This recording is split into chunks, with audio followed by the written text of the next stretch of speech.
क्या भारतीय जनता पार्टी में 2027 से पहले संगठन में कशमकश चल रही है? सवाल यह है कि क्या भारतीय जनता पार्टी में संगठन को संभाल रहे नेता संगठन को एकजुट रखने में नाकामयाब साबित हो रहे हैं? आज इसी मसले पर एनालिसिस करेंगे और हम ऐसा क्यों कह रहे हैं ये भी आपको इस वीडियो में बताएंगे। तो बने रहिएगा इस पूरे वीडियो में, क्योंकि आखिर में जो सवाल है वो आपके लिए ही है।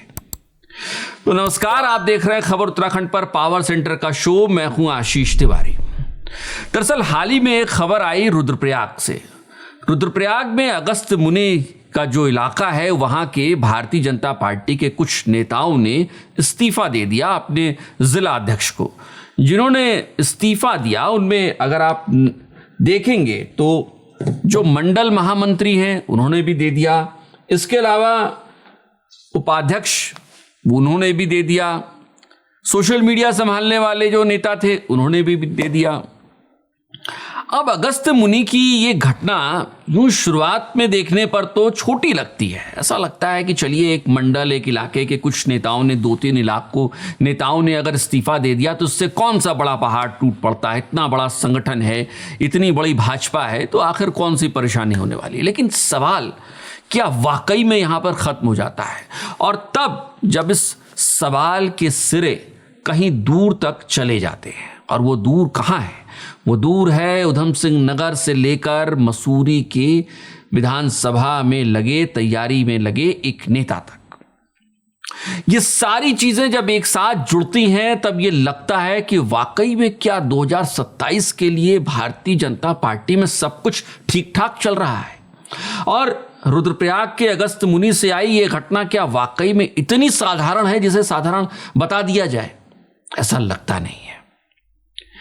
ये घटना यूं साधारण सी लगती है, सामान्य सी लगती है। 2-3 नेताओं का, किसी जिले के, किसी मंडल के 2-3 नेताओं का पार्टी छोड़कर चले जाना, वो कोई सामान्य सी घटना कही जा सकती है। लेकिन जब सिरों को पकड़ते हैं, और एक दिलचस्प बात और है कि इन मंडल के जो नेताओं ने इस्तीफा दिया तो इस्तीफे में ये लिखा कि क्या हम सिर्फ डंडे झंडे उठाने के लिए ही हैं। यह भी एक बहुत गंभीर संदेश लेकर जाता है। संगठन को लेकर जो सवाल बार बार उठ रहे थे कि क्या वाकई में महेंद्र भट्ट संगठन को एकजुट रख पा रहे हैं, सबकी नाराजगियों को टटोला जा रहा है, क्या उनको दूर किया जा रहा है? ये सवाल बार बार उठ रहे थे और ये सवाल इसके बाद फिर उठे। और यहीं से सवाल ये भी उठ रहा है कि जो संगठन, जिस पार्टी का संगठन जिसकी सबसे बड़ी ताकत है, क्या वही संगठन अब कमजोर भी होने लगा है? कुछ अहम सवाल आपके सामने रखते हैं जिन पर एनालिसिस कर रहे हैं। जिस बूथ की बात भारतीय जनता पार्टी हमेशा से करती रही है, क्या उन बूथों पर असंतोष बढ़ रहा है?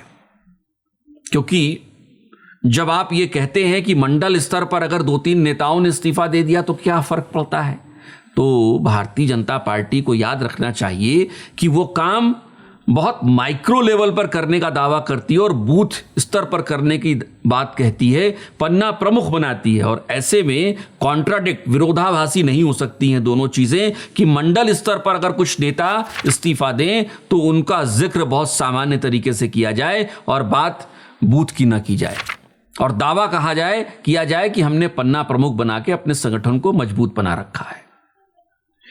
इसलिए हम कह रहे हैं कि क्या भारतीय जनता पार्टी में बूथ स्तर पर असंतोष बढ़ रहा है, और क्या भविष्य में कुछ और इलाकों में ये देखने को मिल सकता है, या इस तरह की गतिविधि भारतीय जनता पार्टी को देखने को मिल सकती है? एक सवाल और यहां पर उठता है। जब ये एनालिसिस हम शुरू कर रहे थे उस वक्त हमने कहा था कि ये सिर्फ एक सामान्य घटना नहीं है।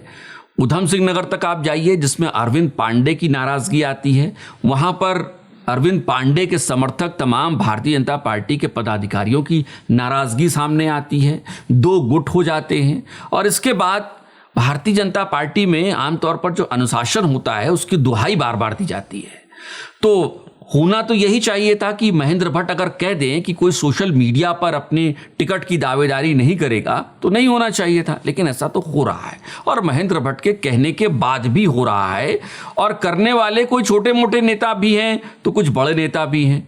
जैसे सुनील उनियाल गामा को अगर आप देखिए तो वो भारतीय जनता पार्टी के अच्छे नेताओं में रहे हैं, देहरादून से मेयर रहे हैं और सोशल मीडिया पर टिकट की दावेदारी वो कर रहे हैं कि इस बार मसूरी में विधानसभा में बदलाव होगा। खैर, बात वो नहीं है।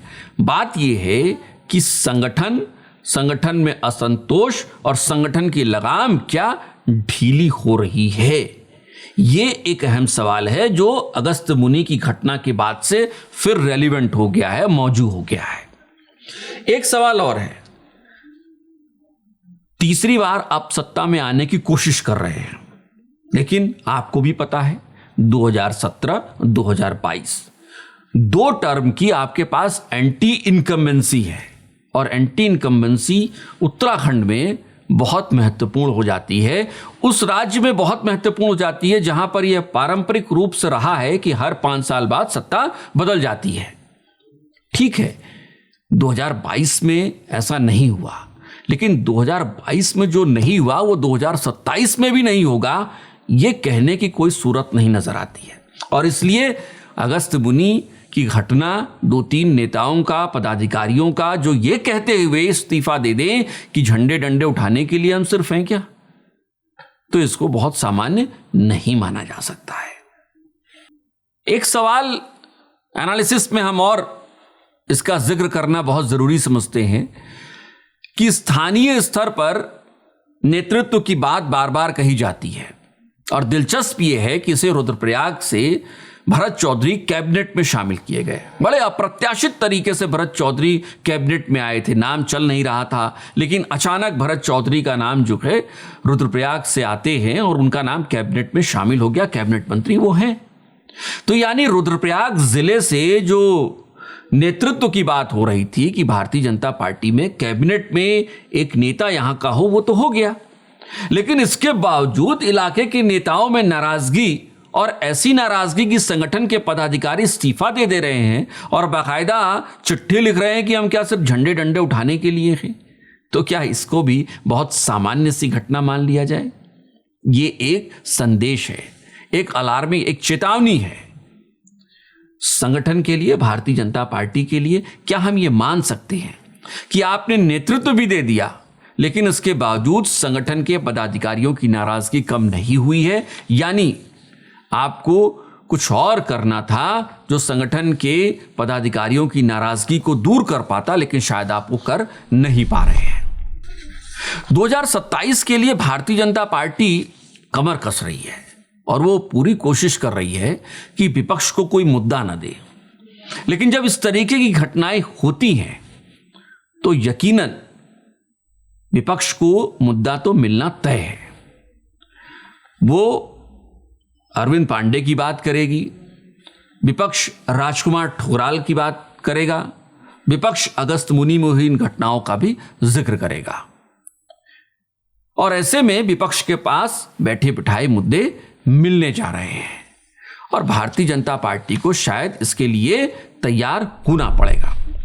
और इस तरीके से अगर देखा जाए तो भारतीय जनता पार्टी के लिए मुसीबत एक 2027 के लिहाज से सबसे बड़ी ये आने वाली है कि संगठन के पदाधिकारी जो उसकी सबसे बड़ी ताकत है, उनमें भरोसे को बनाए रखना संगठन के जो आला पदाधिकारी हैं उनके लिए सबसे बड़ी चुनौती साबित होने जा रही है। क्या आप भी ऐसा ही मानते हैं कि 2027 के लिए भारतीय जनता पार्टी को अपनी रणनीति में अपने संगठन को बचाए रखने के लिए, बनाए रखने के लिए और उसी तरीके से मजबूत बनाए रखने के लिए अपनी रणनीति को या बदलना होगा या फिर शायद संगठन में जो पदाधिकारी हैं उनमें कुछ बदलाव भी करना पड़ सकता है? आपकी राय बहुत ज़रूरी है, अपनी राय कमेंट बॉक्स में ज़रूर बताइएगा। और आखिर में आपसे गुजारिश कि चैनल को अगर अब तक आपने सब्सक्राइब नहीं किया है तो चैनल को सब्सक्राइब करना और बेल आइकन दबाना बिल्कुल मत भूलिएगा, क्योंकि उत्तराखंड की राजनीतिक खबरों का एनालिसिस आपको यहीं मिलेगा। नमस्कार।